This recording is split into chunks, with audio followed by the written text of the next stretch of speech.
आज इस सरकार का यही विकास है कि 7,500 लोगों की हत्याएं हुई, 6,500 से ज़्यादा हमारी माताओं बहनों के साथ बलात्कार की घटना हुई है। किस मुंह के लेके जनता के सामने जाएगी? जनता पूछेगी कहाँ गया 1932 खतियान आधारित स्थानीय नीति, कहाँ गया 27% ओबीसी आरक्षण। ये सरकार 1932 करते करते 2023 में आ गई है।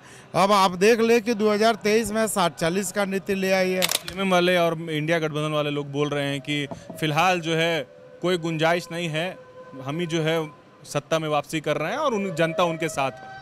जनबल से नहीं जीती है ये सरकार, अपने धनबल का दुरुपयोग करके, सरकार के शक्ति का दुरुपयोग करके ये 5 उपचुनाव जीतने का काम किए। बहुत बोल रहे हैं कि डुमरी में भी यही किया। बहुत बिल्कुल पूरी तरह से प्रशासनिक शक्ति का दुरुपयोग हुआ।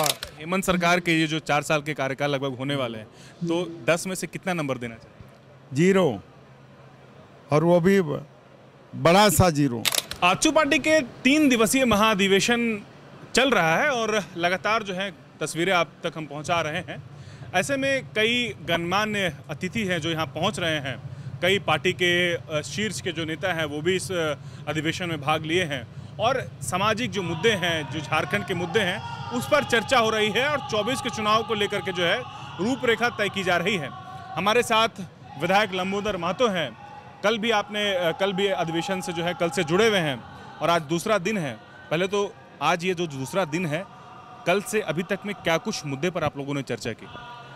देखिए, जो झारखंड के ज्वलंत मुद्दे और चाहे झारखंडी युवाओं की चुनौतियां हो, स्थानीयता हो, नियोजन से संबंधित विषय हो, और आज के सत्र में देखें तो सबसे ज़्यादा जो कृषि से संबंधित विषय है, किस तरह से हम लोग कृषि का विकास कर सके झारखंड में, किस तरह से कृषि भूमि को घर व्यवसायिक कार्यों में लगाया गया और किस तरह से कृषि ये, और आज जो कृषि की स्थिति है, चूँकि राज्य के 80% लोग खेती पर आधारित है, वैसे स्थिति में कृषि के विकास के बिना राज्य का विकास की संभावना करना बेमानी होगा।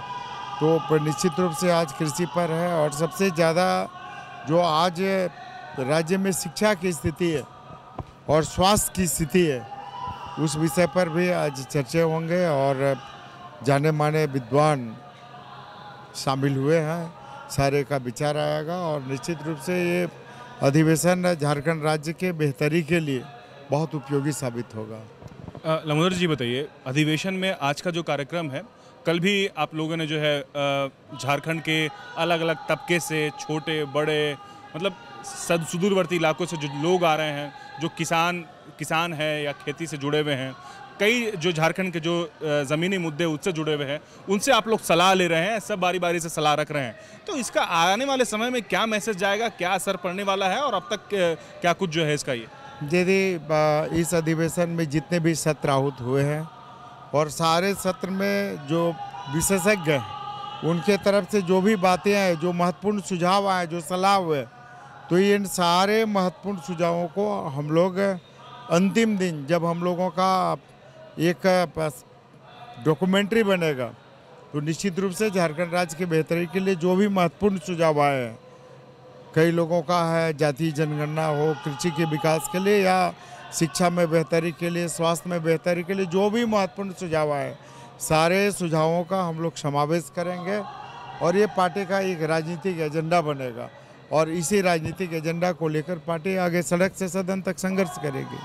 पहचान की बात हो रही है, तो लगातार पहचान पर भी जो है आप मुखर रहते हैं, जो झारखंड की स्थानीयता की पहचान की जो बात आप लगातार जो है करते हैं, और सत्ता पक्ष की बात करें तो वो भी जो है इंडिया गठबंधन के लोग भी जो है स्थानीयता की बात करते हैं। तो आजसू स्थानीयता को लेकर के कितना संवेदनशील है, क्या कुछ कर रहा है झारखंड की जनता, इसको किस तरीके से देखे? देखिए, आप देखे होंगे कि स्थानीयता को लेकर, नियोजन नीति को लेकर, विस्थापन नीति को लेकर आजसू पार्टी हमेशा से सड़क से लेकर सदन तक मुखर रही है और उसी का नतीजा है कि काफ़ी इस मामले में आंदोलन हुए और देखे होंगे कि स्थानीयता का लेकर, चाहे वो सदन में हो, सदन के बाहर हो, आजसू पार्टी हमेशा से मुखर रही है।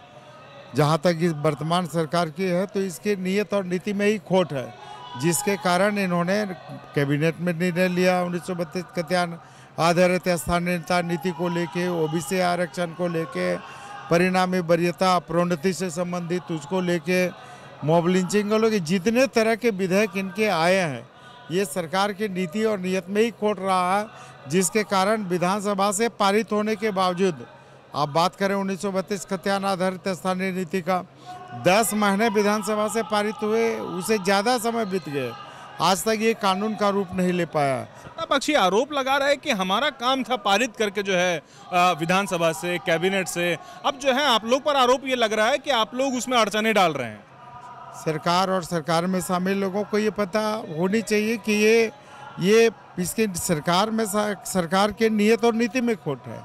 यही कारण इसमें कुछ इस तरह से इन लोगों ने तथ्यात्मक त्रुटि किया है, जिसके कारण नहीं हो पा रहा है। आप बात करते हैं संविधान के नवी अनुसूची में डालने की बात करते हैं, तो कोई कानून संविधान के नवी अनुसूची में जाता है, जब आप पहले 1932 खतियान आधारित स्थानीय नीति और नियोजन नीति पर कानून बनाइए, और कानून बनाने के बाद आप भेजिए संविधान के नई अनुसूची में शामिल करने के लिए। किसी ने रोका तो नहीं इस सरकार को। तो ये सरकार 1932 खतियान आधारित स्थानीय नीति को लेकर राज्य की जनता को दिग्भ्रमित कर रही है। ये सरकार 1932 करते करते 2023 में आ गई है। अब आप देख ले कि 2023 में 60-40 का नीति ले आई है। तो आपने 60-40 का नीति लाकर झारखंड राज्य के लोगों का अहित करने का काम किया। बताइए, ये अधिवेशन को लेकर के जो है क्या कुछ रूपरेखा है? 24 की अगर बात करें तो 24 को लेकर के आजसू कितना तैयार है, या फिर किस तरीके से तैयारी कर रहा है? 24 जिले की बात करें तो उसको लेकर के क्या आप लोगों की रूपरेखा? देखिए, निश्चित रूप से आज आजसू पार्टी पूरे 2024 का जो मिशन 2024 है उसको लेकर आजसू के पदाधिकारी और आजसू पार्टी के सभी समर्पित निष्ठावान कार्यकर्ता कमर कस कर तैयार है। और ये अधिवेशन निश्चित रूप से मिशन 2024 का एक शानदार आगाज है, जिसका अंजाम 2024 में दिखेगा। एमएम वाले और इंडिया गठबंधन वाले लोग बोल रहे हैं कि फिलहाल जो है कोई गुंजाइश नहीं है, हम ही जो है सत्ता में वापसी कर रहे हैं और जनता उनके साथ है। तो वक्त बताएगा किस मुंह के लेके जनता के सामने जाएगी। जनता पूछेगी कहाँ गया 1932 खतियान आधारित स्थानीय नीति, कहाँ गया 27% ओबीसी आरक्षण, और इन्होंने जो 50-75% स्थानीय लोगों को नियोजन में प्राथमिकता देने और आरक्षण की के लिए जो कानून बनाया, क्या हुआ उसका? क्या हस्र है? इन्होंने जो SC ST OBC को प्रोन्नति में आरक्षण वृद्धि से संबंधित जो विधेयक बना उसका क्या हुआ? 4 साल तो बीत गए, कहाँ? आज इस सरकार का यही विकास है कि 7,500 लोगों की हत्याएं हुई, 6,500 से ज़्यादा हमारी माताओं बहनों के साथ बलात्कार की घटना हुई है। तो ये सरकार पूरी तरह से पहले चाहे विकास की बात करें, लॉ एंड ऑर्डर की बात करें, विधि व्यवस्था की बात करें, अपराध नियंत्रण की बात करें, विकास की बात करें, हर क्षेत्र में स्थानीयता की बात करें, नियोजन नीति की बात करें, आप बात करें इसका जो 5-5 लाख प्रति वर्ष नौकरी देने की बात करें, आप देख लीजिए पलायन और बेरोजगारी की क्या स्थिति थी। ये हर क्षेत्र में ये सरकार पूरी तरह से फेल है। दादा ये बताइए, आप बोल रहे हैं कि हर क्षेत्र में सरकार, ये जो मौजूदा जो इंडिया गठबंधन की सरकार है वो फेल है, तो लगभग 6 उपचुनाव हो चुके हैं। 6 उपचुनाव में 5 उपचुनाव जो है वो इंडिया गठबंधन जो यूपीए है उनके पक्ष में है, एक में जो है आजसू यानी कि आपने जीत दर्ज की है। तो वो लोग कह रहे हैं कि अगर झारखंड की जनता हमसे नाराज़ होती तो ये जो उपचुनाव के नतीजे आए ये विपरीत होते। अभी हाल ही का देख लीजिए, डुमरी उपचुनाव में भी जो है जनता ने हमें जनादेश दिया, तो कह रहे हैं कि जनता हमारे साथ है। देखिए, जनता ने जनादेश नहीं दिया है, ये पूरी तरह से सरकार ने अपना प्रशासनिक शक्ति का उपयोग किया है और पूरे धनबल का प्रयोग किया है। ये सरकार जनबल से नहीं जीती है, ये सरकार अपने धनबल का दुरुपयोग करके, सरकार के शक्ति का दुरुपयोग करके ये 5 उपचुनाव जीतने का काम किए। ये सरकार का रामगढ़ में धनबल नहीं चला। बोले कि अगर शक्ति का प्रयोग, अगर हम लोग किसी तरह का षड्यंत्र करते तो रामगढ़ में देख लीजिए, रामगढ़ तो आप लोग रामगढ़ में जनबल, वहाँ पर धनबल हावी नहीं हो पाया, वहाँ पर जनबल हावी हुआ, जिसके कारण रामगढ़ हम लोग जीतते। अगर सभी जगह पर जनबल वहाँ पर धनबल 5 जगह पर धनबल हावी हुआ, जिसके वजह से सरकार जीती है। 2024 में पता चलेगा।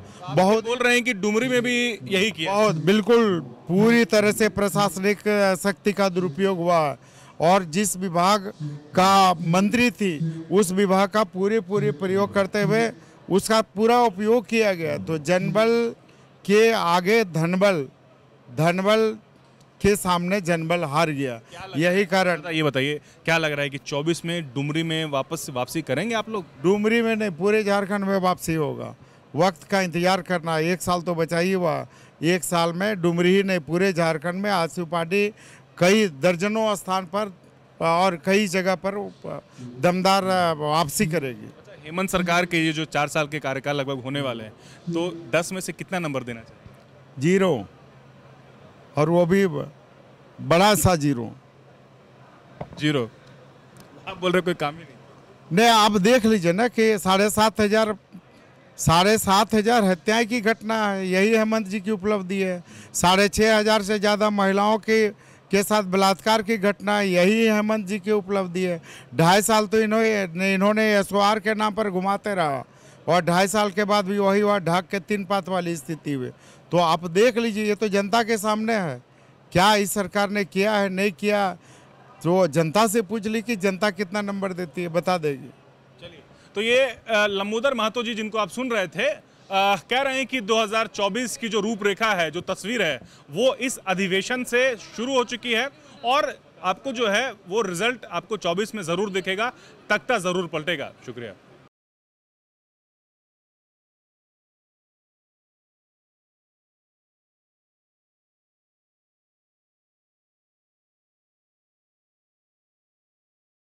The followup.in. Like, share, and subscribe.